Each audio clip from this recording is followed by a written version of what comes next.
Hi guys, and welcome back to World of Tanks, and it's Sunday, so that means it's a random destruction, and it's a shorter one tonight because, like I said in the last video, it was my youngest boy's birthday today. He's turned 5.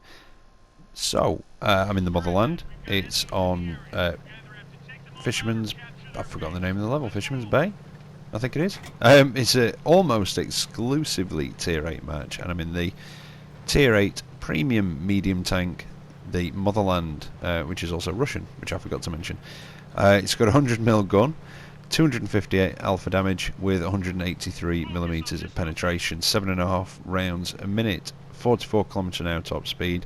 What feels like a slightly underpowered engine. It doesn't feel too bad when you get going, but it struggles a little bit with hills. 42 degrees traverse on the hull. I can't even speak today either. And 40 on the turret, and very well armoured. 120mm of very well angled armour on the front, 90 on the sides, 45 on the rear, and the turret is 180, 120, 75, and that's front, sides and rear.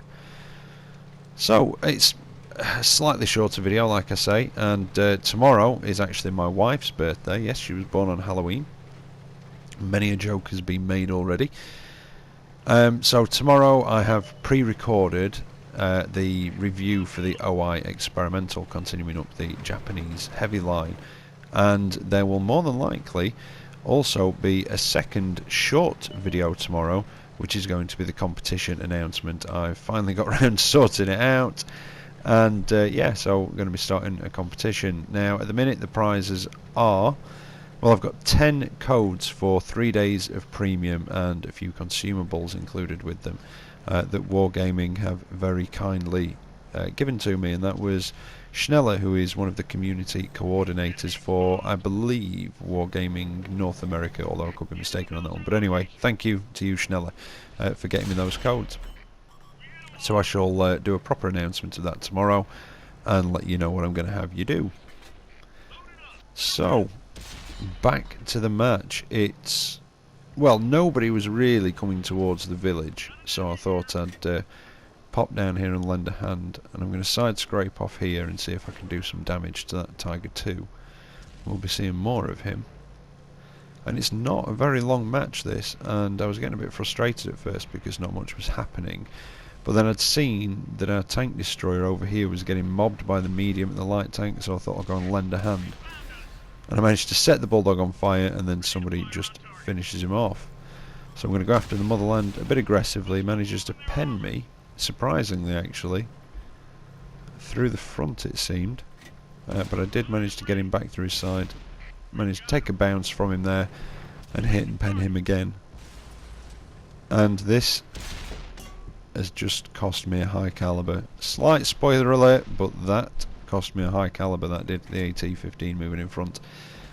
And it doesn't really look like I haven't really done much so far in this match, and it doesn't last very long. I think it's just a shade under 5 minutes long in total, so there's not much time left really. And here you're going to see some poor map awareness from me.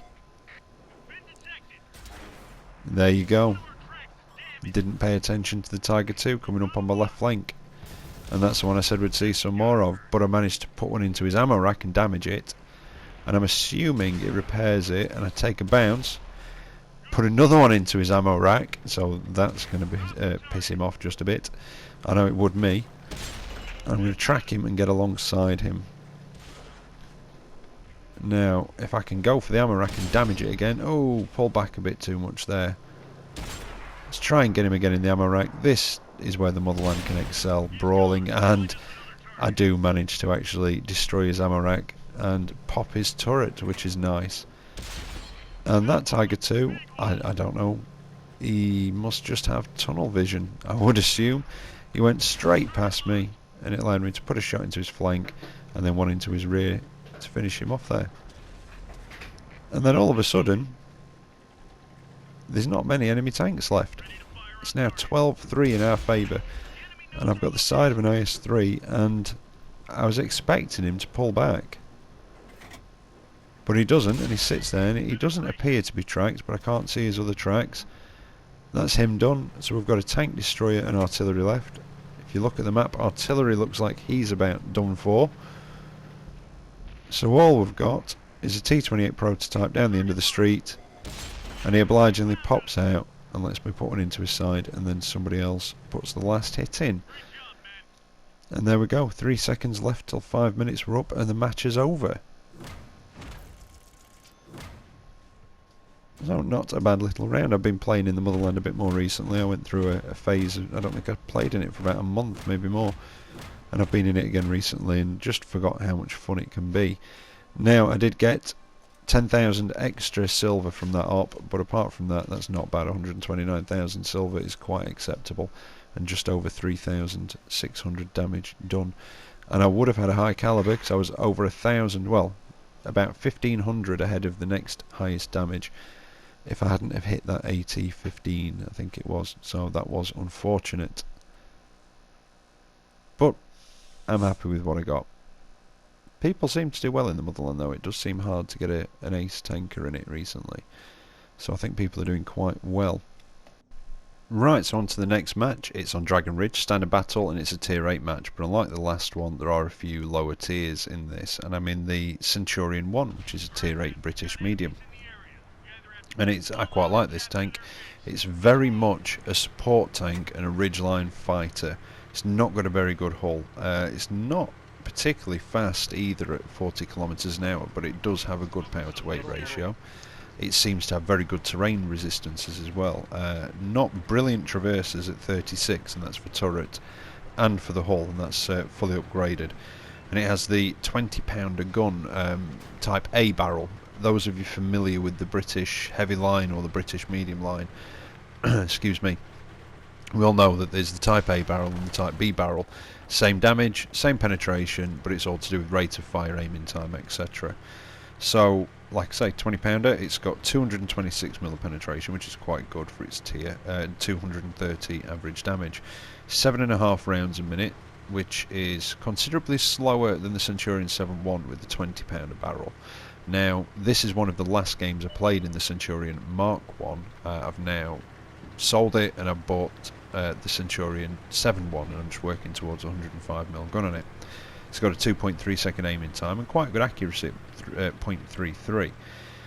It does have a, like I say, power to weight ratio is good. It's got a 750 horsepower engine, but the top speed is very limited. But it can get from cover to cover very quickly. It accelerates quick, and like I say, it seems to have good terrain resistances. The hull is quite weak, 76mm on the front, 51 on the side and 38 on the rear. The turret is quite well armoured. Doesn't seem as well armoured as some of the others. It's got 165 on the front and 112 on the sides and the rear, but the slope on the front is quite thin, so you can get penned there. But when you're using your awesome gun depression in this tank, the turret is very, very bouncy and very tough, which is why I'm going to use this little bump in the ground to try and give it a bit more of an angle against this Jagdpanther. Now I've put a couple of hits into him.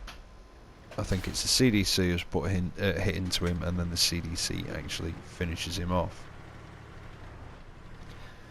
Now, I do realise that I've not really shown any of the Monster Mash event over the weekends. I know I went through the awakened abilities from them, and I showed you how to do the, well, sort of tried to give you a few tips on how to do the PvE events, but I've not really shown much of the Monster Mash itself, and that's quite simply because I've not really played it, to be perfectly honest. I had a couple of goes in it in each of the tanks to see what they were like, and that's about it. I think it could do with a few more players in it. I think it would have been better if it was 10 on 10 or even 50, full 15 on 15. But yeah, I've just not really played it, and apart from the awakened abilities, there's not really much to tell about it. And to be honest, unless you come top and do really, really well, you tend to lose money in it, or I seem to have lost more money doing it than I did than I made. So I don't know, I didn't have much cash knocking about at the time.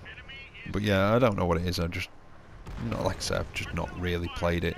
I thought it was good fun, but I had a few rounds in it and that's it. I was happy, I'd played it, and I was quite done at that, to be honest with you.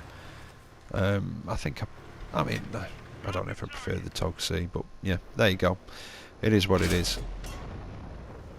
I just prefer doing the normal rounds, to be honest. Anyway, back to the actual match. I've come over to the western side of Dragon Ridge, and we dealt with the Jagdpanther, and then we dealt with the T43, I think it was.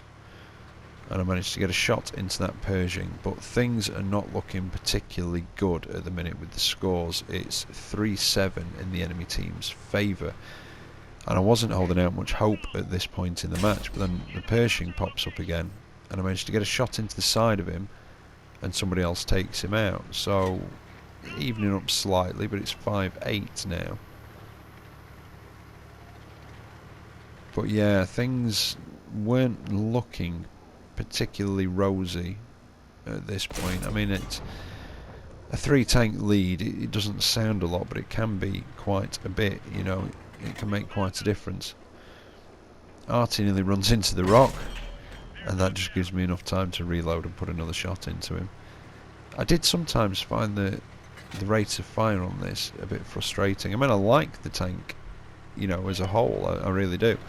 But I did sometimes find that rate of fire a bit frustrating. I just felt that it wasn't as quick as it should have been. Now there's enemy CDC. I missed him, he missed me. That one got him though. And I'm not entirely sure where he's going to be, but I have a feeling he's going to have moved. There he is. I'm not going to fire just yet. Wait till I drop back down and then put that last shot in. And that takes care of him. Now we have pulled that lead back slightly. It's now 7-9 in the enemy's favour, so only a 2-tank lead now. But a minute or two ago when I was playing this match, I really didn't think I was going to do that much in it, and I thought it was just going to end up our team getting overwhelmed and me getting surrounded and killed towards the end. But like I say, things turned around a little bit. Now, I'm not entirely sure where the rest of the enemy team are. There's a, you know, I was quite surprised at this point. There's a lot of enemy tanks remaining for nobody to have spotted them, which was a bit concerning, and I actually had a feeling that I was going to run into the rest of the enemy tanks. It just seemed like they were all going to be bunched together somewhere. The fact that nobody's seen them, you know, like I say, seemed to indicate they're going to be bunched together somewhere, and I was a bit worried I was going to run into them. You know, I'm not bad at this game, but I don't think I could take on how many 8 tanks on my own in one go. 1 or 2 if I'm lucky, maybe, and even that's a bit dubious. So I turned around because I'd seen the Freedom come up against a heavy tank, so I thought, well, let's make the fight unfair and come and give him a hand. And it turns out it was an R44, but then the fight ends up unfair. Again, not in our favour when there's a Borsig down here and a Ferdinand with the Arl. Now, some of the other enemy tanks, they've popped up near our cap. And to make matters worse, they have started capping, but hopefully those guys down there can finish them off. I managed to put them through the front of the Ferdinand, which is nice. They've got 200mm of armour. Like I say, this has got 226 pen, so at this range, that's not going to be a problem. The Arl put a cheeky hit in me, and that's when I decided that that wasn't the best sort of vantage point for me. So I dropped back down to come around behind them, and the Borsig had the same idea. I managed to hit him, and luckily he misses, and give him a little love tap, and I'm definitely going to reload before he does, and that's him done. Now, this is not the best ridge for me to be working. I know the gun depression's good, but nothing's that good. So I'm not going to get over there. Oh, the Arl's just turned up again, you cheeky little sod. I'll take that. Right, attention back to the 30. As I was saying, the gun depression's not good enough for me to come up and use this ridge to actually shoot that Ferdinand. I'm going to have to expose a lot of my tank to do so, and that would be a silly thing in front of a Ferdinand. They can pack a punch, and he would have no problem getting through the front of my hull, none at all. So now it's a bit of a waiting game. Is he going to come over the ridge? Nope. So I wait until I dropped off radar, and until he dropped off radar, and that's how I knew. And then I start backing up, and my idea was to go around the other side. But he decides to come and have a check, and that's the element of surprise gone. So the 30 pulls back, and again I'm going to wait till he pops off radar, so I know I'm off his radar. And do you know what? I'm just going to go for it. I'm going to go back round behind and do it anyway. Because it'll also, even if I can't surprise him, it'll put me in a better position to fight him from than that one.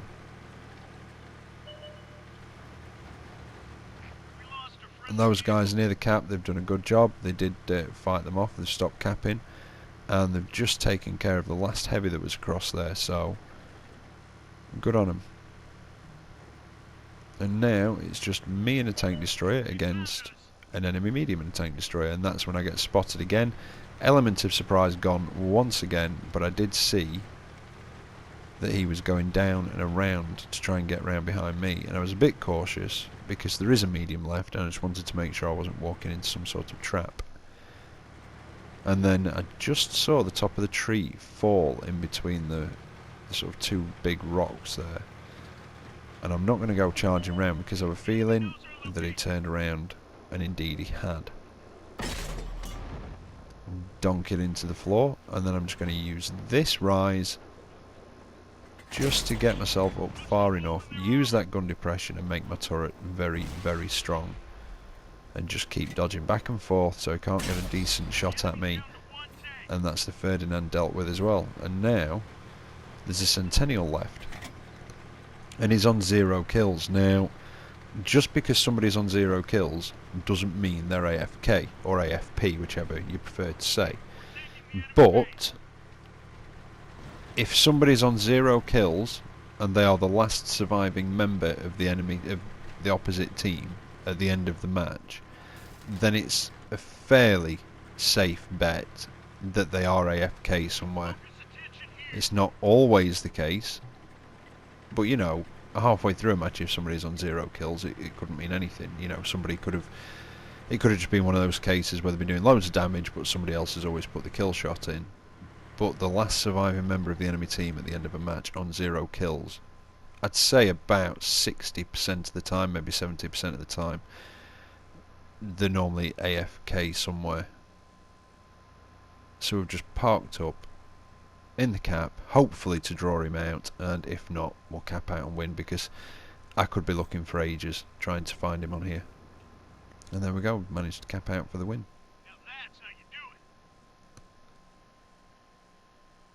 And that was the match, and that was probably one of the best matches I've ever had in the Centurion. I really enjoyed that one. 3,500 damage done, which isn't too bad. High caliber, first class mastery. I don't think that was the one that gave me the mark of excellence. No, it wasn't the one that gave me the mark of excellence, but I did get a top gun out of it as well, which is always nice. I did get a lot of bonus XP from ops though as well, so don't get too excited over the 4,600 XP. But still, 1,700 base XP is quite nice. So anyway, I hope you've enjoyed tonight's video. Like I say, it's a little bit shorter because it was my son's birthday today, and like I say, tomorrow is the OI experimental review, which I've already pre-recorded because it's my wife's birthday, and there will be the short video for the competition announcement. But yeah, that's it really. Like I say, I hope you've enjoyed it. I hope I've entertained you tonight, and as always, take care out there, and I will catch you next time. See you later.